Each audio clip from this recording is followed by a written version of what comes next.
नमस्ते। Welcome to my channel. आज इस चैनल में हम बात करेंगे ये महीना नवंबर का जो कार्तिक का महीना है और इसमें दिवाली भी है, धनतेरस भी है, भाई दूज भी है। ऐसे ही लगातार जो 5 हमारे फेस्टिवल्स हैं जो लगातार पड़ रहे हैं उन पाँचों के बारे में हम बात करेंगे, जो कि शुरुआत होती है धनतेरस से। इस दिन जो माँ धन्वंतरी हैं हम उनकी पूजा करते हैं। माँ धन्वंतरी कौन है? माँ Dhanvantari is a goddess of Ayurveda. जब समुद्र मंथन हुआ था तो माँ धन्वंतरी वहाँ से प्रकट हुई थी और उनको गॉडेस ऑफ आयुर्वेदा ही कहा जाता है और इसीलिए हम धनतेरस वाले दिन उनकी पूजा करते हैं अपनी हेल्थ और वेल बीइंग के लिए। उसके बाद जो हमारा दूसरा दिन आता है वो है छोटी दिवाली, या उसको हम नरकासुर चौदस भी कहा जाता है और उसको काली चौदस भी कहा जाता है। नरकासुर चौदस इसलिए कहा जाता है क्योंकि इस दिन जो भगवान कृष्ण थे, लॉर्ड कृष्णा, उन्होंने नरकासुर का वध किया था गोपियों को बचाने के लिए। इसके पीछे भी एक बहुत बड़ी कहानी है, वो भी हम जानेंगे लेकिन अलग वीडियो में, क्योंकि वो पूरी एक अपने आप में एक बहुत बड़ी कहानी है और छोटी दिवाली को हम इसलिए भी मनाया जाता है। उसके बाद आता है बड़ी दिवाली, जो हमारा एक मेन त्योहार है। मेन जो त्योहार है, इस दिन भगवान राम अयोध्या से वापस आए थे माता सीता के साथ 14 साल का वनवास काट के।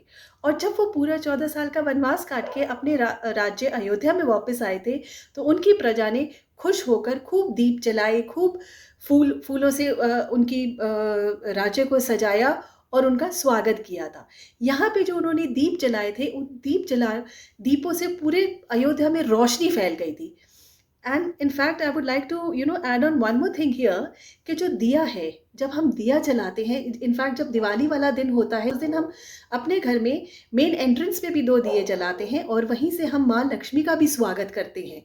माँ लक्ष्मी जो कि एक सिंबल है, she is a goddess of prosperity, auspiciousness and wealth and happiness, yes. और जो वो 2 दिए हम बाहर जलाते हैं जिससे पूरी रोशनी फैलती है बाहर। Similarly we have to light our inner wisdom also to get rid of our negativities, because ये त्योहार जो आया है एक यूनिटी का त्योहार है। And in Hinduism, yes, we do celebrate this festival with lot of spirituality and devotion. Yes, Diwali, it also signifies unity among lot of people from different societies, different regions and different cultures. हर तरफ से लोग साथ आके इस त्योहार को मनाते हैं। इनफैक्ट जो नॉर्दर्न इंडिया है, नॉर्दर्न इंडिया में लोग दिवाली को मनाते हैं क्योंकि इस दिन उनका मानना है कि भगवान राम सीता माता के साथ आए थे 14 साल का वनवास काट के। और जो सदर्न इंडिया है, सदर्न इंडिया में लोगों का मानना है कि भगवान जो कृष्ण हैं, उन्होंने नरकासुर का वध करके वो वापस आए थे। तो हर किसी का अपना अपना बिलीफ है और वो उस बिलीफ में अल्टीमेटली इसका सिग्निफिकेंस क्या है? सिग्निफिकेंस ये है कि एक बुराई के ऊपर अच्छाई की जीत हुई है। There's a light above darkness. There's a knowledge above ignorance. Yes. So we have to, light our inner wisdom, जिसकी वजह से हम दूसरों की जिंदगियों में भी हम रोशनी फैला सके और एक प्रेम के साथ लोगों के साथ रह सके। Ultimately, in the end, both Lord Rama and Lord Krishna, they tell us to destroy the evil forces and strengthen our divine forces. So this is a message from them to us.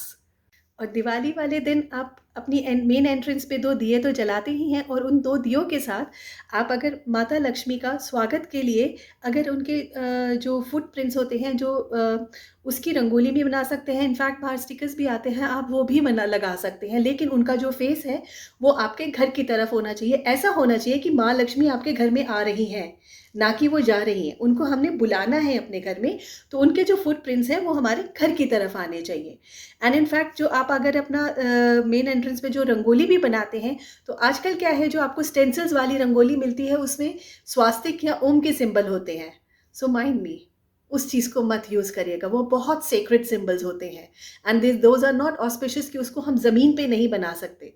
तो ज़मीन पे आप फूल बनाइए, कोई चित्रकारी बनाइए और हो सके तो सूखे रंगों से बनाइए, स्टेंसिल से बनाइए, अपने हाथों से बनाइए, पूरी श्रद्धा के साथ बनाइए और फिर देखिए कितनी खुशियाँ आती हैं घर में। और इसके बाद चौथा दिन है गोवर्धन पूजा। गोवर्धन पूजा, और कई राज्यों में इसको बाली प्रतिपदा भी कहा जाता है। बाली प्रतिपदा वाले जो लोग मनाते हैं वो राजा बाली की पूजा करते हैं। और जो गोवर्धन पूजा करते हैं वो कहा जाता है जो भगवान श्री कृष्ण से उन्होंने भगवान इंद्र के प्रकोप से, जो कि भगवान इंद्र को गुस्सा आ गया था और उसकी वजह से जो हर तरफ आंधी तूफान, इतने स्टॉर्म्स, इतने यूरिकेन्स और ये सब चीज़ें आई थी, उसको लोगों को बचाने के लिए उन्होंने अपनी इस छोटी उंगली पे गोवर्धन पर्वत को उठा लिया था और उस वजह से उन्होंने सब लोगों को बचाया था। और ये उन्होंने जो पर्वत है 7-8 दिनों तक ही उठा के रखा था। तो इस तरीके से इसकी ये कहानी पीछे लेके जाती है हमें कि गोवर्धन पर्वत में भी भगवान कृष्ण ने हमें बचाया था। उधर छोटी दिवाली पे भी भगवान कृष्ण ने हमें नरकासुर से बचाया था उनका वध करके। और दिवाली वाले दिन भगवान राम ने रावण से हमें बचाया था, रावण का वध करके। और भगवान कृष्ण और भगवान राम दोनों ही विष्णु के अवतार हैं और माँ धन्वंतरी भी विष्णु की अवतार हैं। तो इन तीनों में कनेक्शन है भगवान विष्णु का। उसके बाद आता है हमारा 5वां जो दिन है वो है भाई दूज का।